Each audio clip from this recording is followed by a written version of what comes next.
Welcome to EPG Pathshala. So now I know that all of you, the ones who are listening to this lesson, have become smarter. You know what a resource is, and you also understand the complexity of the geopolitical issues in managing a resource, and that's something so very important. And today we are going to take our journey a little forward in resource geography. I am Dr. Seema Mehra Parihar, who has been teaching resource geography for the last 30 years. I've also done my PhD in natural resource management. I've done my postdoc from ITC Netherlands on the web geoinformatics. So now let's take our journey forward in understanding the subject called natural resource management and resource geography, and the title of today's lecture is Geopolitical Issues Related to Water Crisis. Water, we know, is so very important, and you also have learned in a lesson on water resource. The learning objectives of this particular lesson are: you should be able to, after completing this lesson, understand the global water crisis, analyze the exchange value perspective of resource appraisal, explain the water disputes in South Asia and geopolitical perspective, and also comprehend beyond water politics. Slightly heavy chapter. The key words are hydropolitics, water stressed countries, riparian countries. Geopolitics, by now I know. In the preceding chapter, you all have become smarter. And if I ask you to recapitulate which name you all have to remember in case you think of geopolitics, of course, Chilan. And we all understand that the international relation is influenced by geographical factors. It is the analysis of the geographic influences on power relationships in global politics which are so very important. And the word geopolitics, of course, I know you all know it, was coined by Rudolf Chilan. And its use spread throughout Europe in the period between the world wars of 1918 and 1939. In contemporary discourse, if we talk about, geopolitics has been widely employed as a loose synonym for international politics. Do you agree that there is a water crisis or not? May I just start this journey of this lesson by asking you that, do you conceive or do you appreciate that there is a water crisis? Water, we all understand, is the basic necessity for survival of life on earth, and this very fact makes water the center of politics. The importance of water in global politics came into light with the opening up of new horizons for the free market capitalism. It need not be doubted that the present mode of production has made the most ubiquitous resource of the rare one. The idea of commodifying everything, and even that too in water on one hand, has created the crisis of water. Of course, we all know that. The moment we think of water, we say water, water everywhere, but not a drop to drink. That idea itself is an idea which creates conflict around us. So the one who is having more water, the one who is having less water, the one who is having more fresh water, the one who is having less fresh water, is again an idea, and also something that leads to a region which is water scarce region or water more region. When the third world countries like that of India faces water scarcity, then it is the water packaging companies that are to be blamed. Isn't it ironical? Clearly, through the means of water capital, imperial states facilitates capital accumulation through the primitive means, and the crisis began. In the advanced capitalist countries, people take water almost for granted, or at least they did until recently. Now more and more of the countries have to pay huge bills for water and do the pricing policies, and it's much more worse with over 1 billion having no access. Please note down this line. There are 1 billion people who have no access to safe water. How is the case? We all talk about all values. Water will, of course, one of those commodity or one of that natural resource that in the years to come, in the days to become, will become a source of class conflict, as experience of Bolivia has confirmed. Most of us take it for granted that when we turn on a tap, we have access to safe and clean water to drink, to cook and to wash.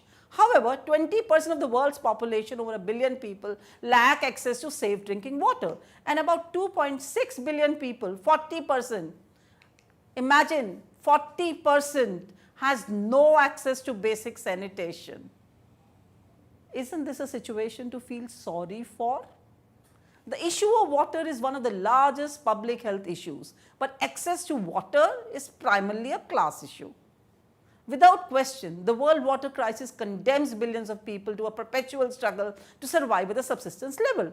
Millions are living on less than $1 a day. A third of the world's population lives in water-stressed countries, that is where water is scarce or of poor quality, and that number is expected to rise dramatically over the next 2 decades. Some countries have additional problems. Please note that, including high level of arsenic and fluoride in drinking water. Many women and young girls in rural areas around the world must walk as much as 6 miles every day to fetch water for their families. Do you know this? Even in Uttarakhand region, my work was on that. I've done my research on that. And what you find that women have to walk with a gatta, that bundle of 40 kg or more of the fuel wood, for around 11 kilometers, 12 kilometers, or even more than that. And that is something, imagine, it's such a dismal situation. And due to this manual labor, women and children are prevented from pursuing an education or earning an income. Because for them, getting hold of that water is an issue. Yet lack of access to water and sanitation is not just a rural issue. In 2007, for the first time in history, the majority of people will live in urban areas. Even the United Nations admits this, will result in large slum population in sub-Saharan Africa and Asia, and these new city residents face overcrowding, inadequate housing, and a lack of water and sanitation. Not being able to access sanitation and safe water contributes to increased poverty, poor health, and high level of child death. You will all agree. In 2004, we found that so many million of the population, and they died because of not getting enough water. And 90% of those children were under the age of 5. Isn't it a sad situation? Do we want our kids to go through this? Of course we don't want. Unsafe water is estimated to kill 4,500 children per day. Please note down this. 4,500 children per day, mostly a result of diarrheal issues, diseases, far more than are killed by malaria and AIDS combined. Isn't it sad? We are wanting people to be there out so that they all can flourish and they all can do well and they all can contribute to the development of the areas. What all we need? We need to prevent deaths, and these deaths are easily preventable. Under capitalism, however, water is only an issue when it can guarantee large profits. Look no further than the privatization of water in the UK, where last year a host of private water companies declared massive increase in profit. We're talking about that natural water resource and we're talking about profit, and still we are finding that so many children are dying because of that. Isn't it a sad situation? Thames Water had a 31% increase in profits despite admitting that it had missed its leak reduction target for a third successive year. Severn Trent announced a 30% rise in profits to so many dollars. It is something so sad. Companies are talking about profits, and here the ones who need water are not getting enough water. Isn't that a sad situation? Pennon saw profit rise by 25%. And there were many more who have seen so many profits being tripled. And massive profits even led to British TV program Panorama to ask whether the water industry should be renationalized. Imagine. We are talking about water industry. And on the other hand, we are talking about water crisis. The world's financial market are in no doubt about the benefit to big business of water privatization, prompting One Money magazine to run a feature on how to profit from the world's water crisis. So of course we've understood that water industry is growing, and we do not want it. We want something that the buying frenzy is something which, of course, there should be some management strategy which should take care of this. The losers in this auction may well be tempted to bid for one of the several other UK water companies, which are of course are the ones which want to take over. United Nations Severn Trent, Northumbrian Water, Kelda, the former UK Yorkshire Water, and Pennon, the owner of South West Water, are all seen as potential targets. As a result, their shares have soared up by 50% over the past year. And that's something, look at this. And they continue. So what makes utilities look so good to bidders? The reliability of the returns they offer, the system of economic regulation imposed by them, And also that's something which is there, that we find that these all problems exist. The problem here is that this is just about the only thing that makes the water utilities attractive, and bidding presupposes the offer keeps playing along. There are still plenty of opportunities for investors. The profits will come from companies that help nations improve the water that they already have. Right. So that means these companies which are there, industry that's growing is the one that's a sad thing. But again, the state is wanting them, states is encouraging them. Why? Because it's helping the management of natural resource called water, which should be for everybody. Some years ago, Vice President of the World Bank, Ismail Sergildin, said that the wars of the 21st century would be about water. Soon after this, the World Bank adopted a policy of water privatization and full cost water pricing. Please remember this line. This is a key line of this lesson. When they said there will be a war and that war would be a water, or the World Bank adopted a policy of water privatization, WP, and full cost water pricing. And because of that, the crisis is, of course, increasing or decreasing. And this certainly caused a war, a class war in Bolivia's third largest city. And their struggle proved that the privatization of water can be fought. Let's now take this journey forward and understand geopolitics of water. What is this? Geopolitical image of water is the latest development in the world politics.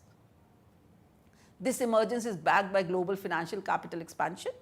Water has been the spot for state-spark conflict. It has been shaping the geopolitical strategies of several states. The best tool to harass a landlocked country has been to stop its access to sea routes. Imagine there is a landlocked country and that landlock, in case if you want to harass that country, stop the water supply, stop all those routes through which they can go to the sea routes. The global politics revolves around the hegemony over the sea routes. Even the regional river routes and the water carrying capacity has been the cause of conflict among not only the states from where the river passed from, but it has also involved the big powers having no physical linkage with the water source. The global financial capital expansion acting on the favor of the comprador, bureaucratic, capitalist state has snatched the right over the water resources of the indigenous people, those poor people who could only understand the water around them. This has led to change in river course, as it happened with the Shivnath river, a tributary of the Narmada river. We all know that. The impact of which was the loss in quality and the quantity of the water in the river. Roy has said it, many of us have seen also. So now, after looking at this example, let's look at the other example of Africa. In Africa, access to water is one of the most critical aspects of human survival. And of course, it's for every region, but of course, in Africa, I'm giving an example. Today, what we find, about 1/3 of the total population, 1/3, lack access to water, constituting 300 million people, and about 313 million people lack proper sanitation. Nile River Basin and declining water resources. These are 10 rivers in the Nile River Basin: Burundi, Democratic Republic of Congo, Egypt, Ethiopia, Kenya, Rwanda, Sudan, Tanzania, and Uganda. All these are the ones which are suffering. And all these rivers share their water with different African countries, hence are also called the riparian rivers. It is the longest river in the world, constituting about 6,700 kilometers or 4,100 miles long, and drains almost all 10 aforementioned countries. Flow of the Nile as naturally endowed commodity has benefited northeastern countries, and we all have read it at one time or the other. And the economic activities through the agriculture and tourism. Egypt has a larger concentration of desert type of region, which about 90% of total geographical area, but it's only because of the Nile that Egypt has survived. It is rightly said that Egypt is the gift of Nile. The Nile River determines the economy of Egypt. So remember how important river is. So friends, now if I ask you, which river is so important in Africa? Yes, it is Nile. And how many countries it crosses through? Guess, guess, guess. Yes, you were listening properly. There were 10 countries. The high extent of dependence on the river water has also caused the riparian countries to turn blind eye to other scope of development. Hence, the exhausting quantity and quality of the river due to excessive pressure on it have now led to unemployment. It has been asserted that the depletion in the basin resource is first due to the greenhouse effect and second due to the increasing population. That is the pressure on the resources. And you know it better because you went through a lesson on population and pressure, not only one but the two. And this assertion is also consistent with Oxfam studies in Aksum region and the drought that has engulfed the entire country. In a brief quote, Oxfam indicated the situation in Ethiopia and said, climate variability in Ethiopia is not new. But now, in addition to the usual struggles, Ethiopians living in poverty are suffering due to climate change, who are already poor and marginalized, are struggling with the added burden of climate variability. Now, by now you would have understood that how important Nile River is. Development of industrial pollution has led to the degradation of quality and quantity of river flowing in many riparian states. The pollution growth is further accelerated by the growth in population of the region. The World Water Council says that the population growth has doubled in the last 2 decades, and this has been possible due to the continued migration of people to the river basin areas. The rising population pressure on one hand and resource depletion on the other of the river basin has been possible because the southern and the northern part receives lesser rainfall in comparison to the equatorial region of the river basin. For example, what I mean is the Nile has 2 confluent tributaries connecting the White Nile and the Blue Nile. The Blue Nile, which is considered to be the most fertile for crop production, flows from Lake Tiana, remember your map, in Ethiopia, through to Sudan from the southeast. The Blue and White river basins also coincide with the division of upstream and downstream riparian and the source of water. So, the expansion of industries along the river basin has played a major role in disturbing the various traditional interests of the people with the river. In 2004, the Ethiopian Minister for Trade accused Egypt of using undiplomatic strategies to control Ethiopia's development projects on the Nile. He said that Egypt has been pressuring international financial institutions to desist from assisting Ethiopia in carrying out development projects in the Nile basin. So, one of the major occupations for the people along the Nile basin was farming. But the recent decades, the ongoing decay of environment in the large scale has, and also due to the climatic condition that's changing, the agricultural opportunities have changed. They become less, and this has culminated to unemployment. The Environmental Protection Agency, in its 2010 report, also argued that the land degradation and deforestation in the river basin due to excessive burning for land cultivation in many parts of the Nile River has virtually eroded the oasis, making it extremely tough for cultivation and water conservation. So, and before this, if we know in 50s, there were fewer resentments on the Nile water resources by riparian countries. However, with all these changing circumstances such as declining water resources, hunger, diseases, all those countries which are there, they are renegotiating and access to Nile. Kenya along with Ethiopia are indicating that and the MP is stating in the parliament, in the Kenyan parliament, that Kenyans are today importing agriculture produce from Egypt as a result of their use of the Nile water. Look at the negotiation. In a similar statement, Moses Wetangula, the Assistant Minister for Foreign Affairs, remarked, Kenya will not accept any restriction on the use of Lake Victoria or the River Nile. Further added that it, however, does not wish to, be only there so that, it gets involved in other countries. So, that is one example. Let us now look into the other example, and the other example is from South Asia, and we are talking about the dimensions of the Indus and the Ganges river basins. We will talk about these 2 examples. So, one river till now, which one have we discussed? Yes, Nile.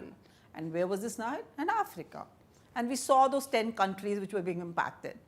Let us now talk about Indus and the Ganges river basin. The 2 major river basins in the northern part of South Asia are the Ganges, we know it, and second is Indus. And these respectively cover the eastern and the western section of the subcontinent. The significant rivers of these 2 basins, that is the Indus, Ganges and Brahmaputra, all originals near Mount Kailash range in Tibet. Therefore, the Indus flows to the west, eventually running into the Arabian Sea. In contrast, the Ganges and Brahmaputra flow down to the south and east and respectively. Both of these rivers eventually link together and discharge in the Bay of Bengal. We all know this. And both of these basins are historically significant as the basis of great civilization. The Ganges Basin is one of the largest in the world. We all know it, covering a population of at least 600 million people. Nevertheless, it's also comparatively one of the most underutilized systems in the world. Its catchment area includes 5 countries: Bangladesh, Bhutan, India, Nepal and China. Although the majority of the downstream sections of the basin are within Bangladesh and India. The Gangetic Delta is also fed by the Indian states of Uttarakhand, part of Uttar Pradesh until 2000, and Sikkim, an independent nation state until 73, as well as the independent nation states of Nepal and Bhutan.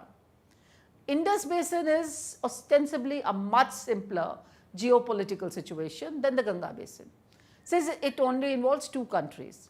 The alluvial belt of Indus River comprising of 25% of geographical area in Pakistan, while in India it is 9.8. On the Indian side, the upper part of the basin includes the mountainous state of Jammu and Kashmir and Himachal Pradesh. And the lower part of the basin includes the plain areas of the fertile and productive states of Punjab, yes, the neighbor, Haryana, the semi-arid Rajasthan and the Union Territory of Chandigarh. So, international contestations over the waters are there, of course, in this case, that is between India and Pakistan and India and Bangladesh. Given the importance of these basins, it is unsurprising that the boundaries drawn across them, thus dividing their resources, have been the source of significant controversy. In this sense, the region's defining event was the partition of British India at independence in 1947. After war-weary Britain acceded to demands for the independence of its former colonies, the 2 basins were divided between India and 2 geographically separate halves of the Pakistan. East Pakistan, later to become Bangladesh, was surrounded by upper riparian parts of India's northeastern states, while the delta flowed the Bay of Bengal in both Pakistani East and Indian West Bengal. In the western part of the subcontinent, the resulting partition of India and Pakistan was achieved by drawing a boundary across the Indus Basin, so that the upper riparian territory was claimed by India, while the Indus flows into the entirely within the Pakistan territory. So now what we find is that even the partition impacted the Indus waters distribution also, and that was between India and Pakistan. And this was, when this agreement was made, it was only an interim agreement, and the Indus Water Treaty was finally negotiated between India and Pakistan in 1960.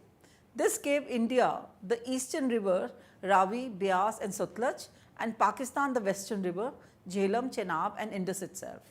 Since India was the upper riparian countries, what happened? So there were some restriction placed on its capacity to modify the flow of rivers, obviously, because we know that by now, we know that the upstream and the downstream linkages are there, and river doesn't understand the boundaries or administrative.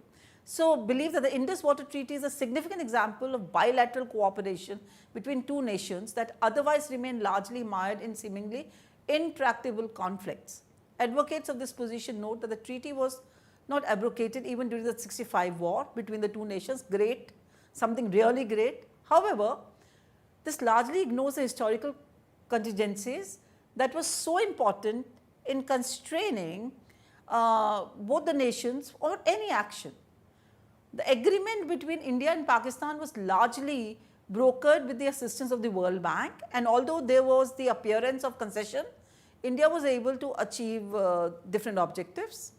Indus Basin project was a compensation which Pakistan accepted due to the loss of eastern rivers. This led to the building of new storage reservoir barrages and inter-river link canals and the remodeling of 3 existing link canals.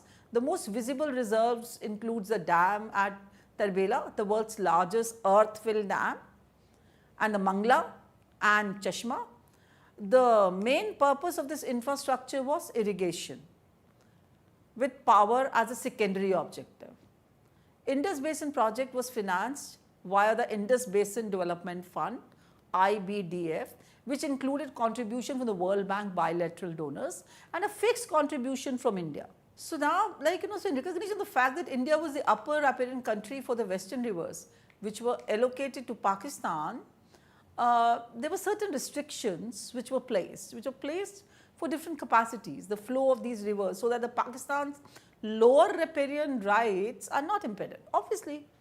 And one of these provisions is that India is able to build storage facilities on rivers that flow into Pakistan only if these are of limited capacity. And this provision has consistently, and like, so you find that has been respected, and people have remembered the treaties. But in recent months, you find that they've been, we are having two different other barrages which need to be taken, which need to be noted. One is the Bagley barrage on the Chenab river in the Indian state of Jammu and Kashmir.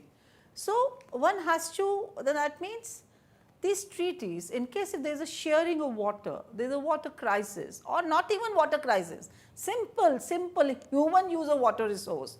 The moment we see that, we need to create the policy, or we need to make institutional arrangements so that both are benefiting.